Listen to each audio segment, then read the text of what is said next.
Order! Order! You are an incorrigible delinquent at times. Behave yourself, man!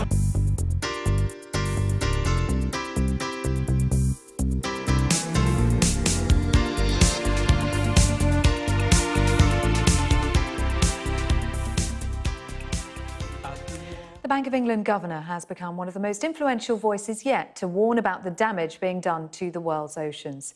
Speaking exclusively to Sky News, Carney warned that overfishing represented a market failure which could lead to the extinction of fish species. Sky's economics editor Ed Conway sent this report from the Seychelles, a group of islands whose domestic exports rely almost solely on sustainable management of fish stocks.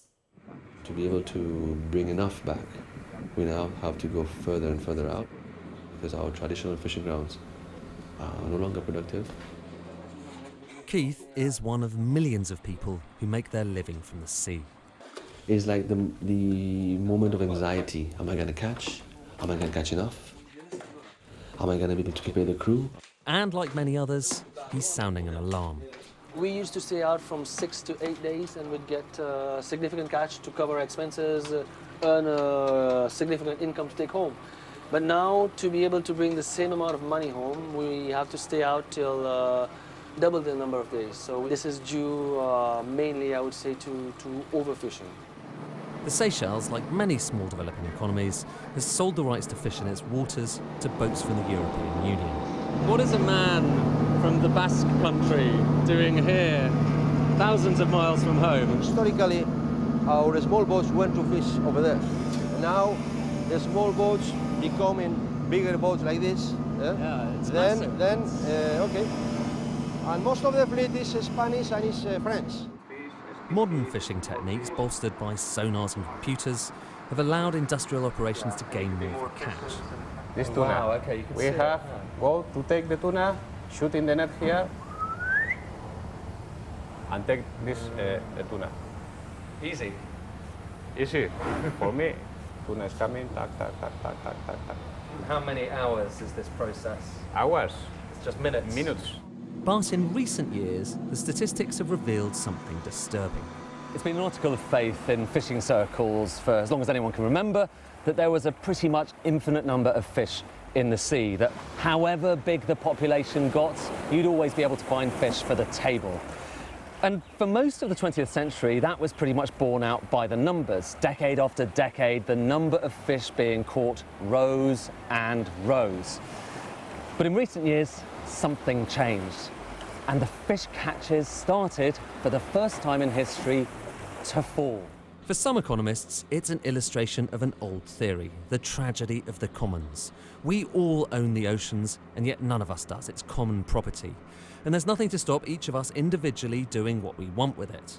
En masse, that has serious consequences. So serious that even institutions like the Bank of England are starting to count the cost.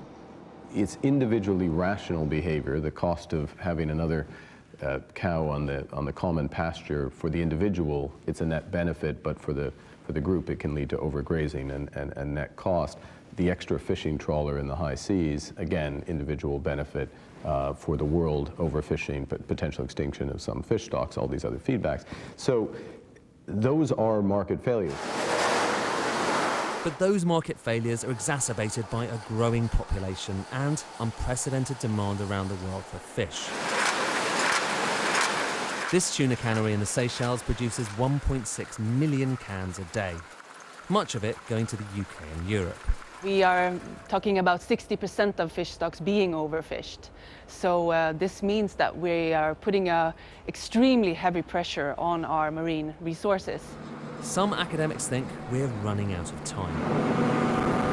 They say that unless something changes, and soon, humankind will have effectively exhausted the oceans of fish by 2050. Ed Conway, Sky News. Let's get more on this now, and I'm joined from Mexico, where the World Ocean Summit is taking place, by Tim Fitzgerald, Director of Impact at the Environmental Defence Fund. Hello to you, Tim. The warning from the Governor of the Bank of England, Mark Carney, that the world's oceans are facing a market failure that risks triggering the extinction of fish species. What do you make of that? Well, I think there were some really interesting points raised there, and the one that I think is possibly the most important is that once we're able to get fishing right, the benefits that can accrue to fishermen and coastal communities and the seafood market and consumers are just staggering. And so that's something that we're really focused on helping to deliver here at the World Ocean Summit and beyond. So how do we get fishing right then? Well, the great news is that we have examples from all over the world in large countries, small countries, industrial fisheries, small-scale fisheries. And when you get the rules right and you have proper science and you have catch limits that follow those scientific advisors, that the amount of fish in the ocean can increase, and the benefits to the fishermen, the ocean, and the communities that rely on them come very quickly. We've found that within 10 years, we can recover almost 3/4 of the world fisheries if we are able to get this fisheries management under control. How difficult is it, though, to bring together so many different countries with different interests to do this, to achieve these rules as you've described it? Great question. What I like to say is that it's relatively straightforward, but not necessarily always easy. But the good thing is that these countries do benefit very quickly once they are able to align these rules with incentives for fishermen and for consumers and seafood companies. So whether it's a small-scale fishing nation or an industrial fishing nation, once we're able to show those successes, usually they're able to fall in line pretty quickly. And if not, what are the implications, Tim Fitzgerald? Well, I think we heard in the lead-in some of the implications, whether it's overcapacity or degraded habitat or those sorts of things. When there's too many boats fishing and there aren't proper catch limits or proper mechanisms in place to make sure that we're staying and following the science, then we can see those declines happen very quickly. The great thing about fish, and this is one of the reasons why I couldn't have picked a better environmental issue to work on, we can turn these things around very quickly and fish recover in a remarkably rapid period of time. Yeah, I was going to ask you about the timescales. We heard in Ed Conway's report that time is running out. What kind of time frame are we working to? How urgent is this? Well, it really depends on the fishery, but we have experience from all over the world in fisheries that can recover in just a few years. For some of the longer-lived species, that does take a longer time.